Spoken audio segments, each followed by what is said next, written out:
Colm McCann's a very important artist within the constellation of the Oceania exhibition. Certainly by the 1960s, as an artist, he was being very inspired and illuminated, I think, by Maori art. However, late in the 1960s, he did travel to Fiji, where he taught for a few weeks at La Toka.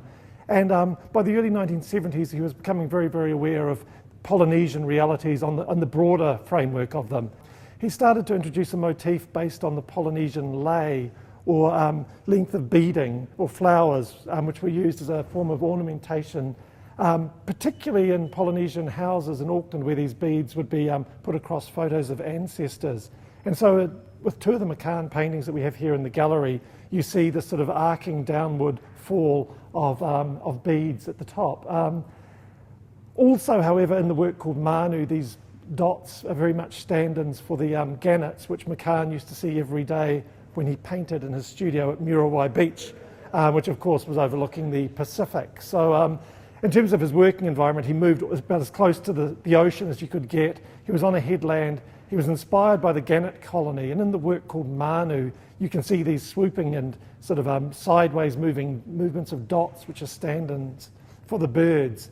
Also, of course, the work called Manu is using the Maori word for bird. Manu also means bird in Fijian, Hawaiian, and other Pacific languages.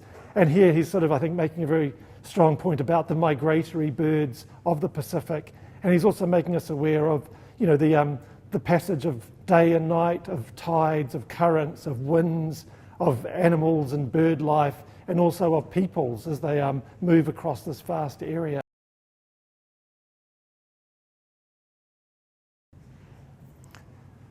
John Drawbridge's Pacific Lagoon is a surprisingly emotional painting.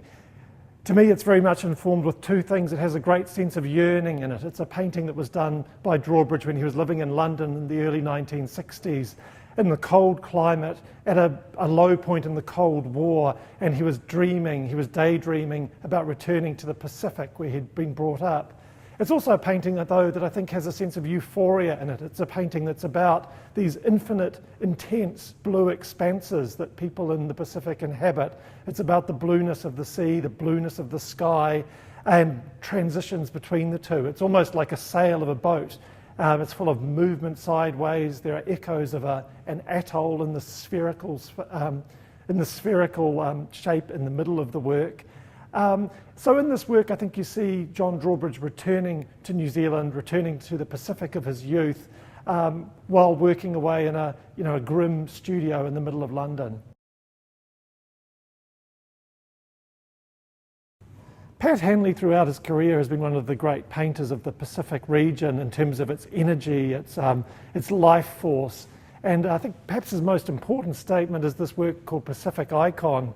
When you look at it, you see a huge red spherical shape, which has to be the sun shining above the Pacific. It's surrounded by the blueness of sky, the blueness of the sea. Then at the front of the image, you see these vertical shapes, which are almost like standing stones. I think very much a reference to the statues of Easter Island, to the po markers of Maori tradition. In this painting, I think you see Henley going back in time. He's trying to find some originating imagery for the Pacific artist, and so he's going back to ancient sources like stones. He's also going back to the source of life, the sun and the air, the atmosphere in which we all live.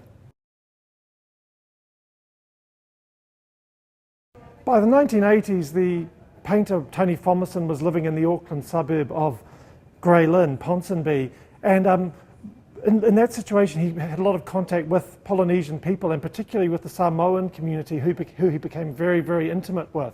And I think when you look at the painting, the Ponsonby Madonna, you see Tony Thompson really reaching out to these people he was living with and around, and I guess embracing them. It's a painting that draws on the tradition of the Virgin and Mary, of Renaissance art, and through all of Western art.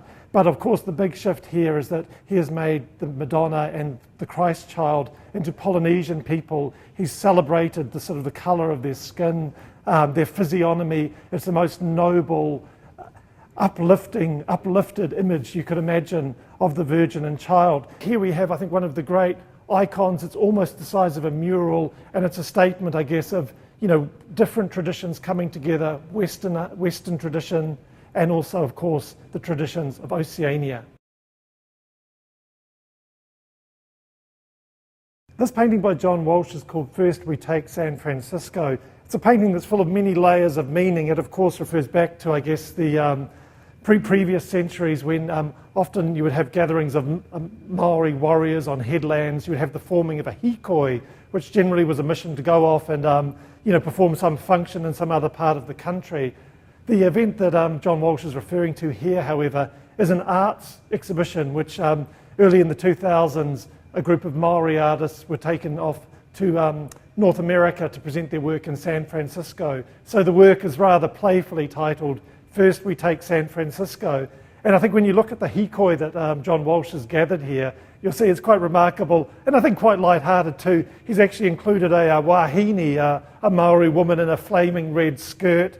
There's a figure in a suit who's wielding a taiaha, as well as a couple of other quite curious presents. And also I think over here you do have a kind of a kihua, or a sort of a sprite figure, a presiding spirit who I guess is sort of ushering them towards the sea, when they go on to take on the rest of the world. So it's, I guess, a painting that explores the idea that the arts made in the Pacific and Oceania are being sent off to other places in the world. But also I think it's very much acknowledging the traditions of picture making here, colonial watercolours, Von Tempsky, those classic paintings where you have the trees gathered in the foreground and then a beautiful wide open expanse beyond. Only here you have this rather unruly group of Maori coming in and asserting themselves in the foreground.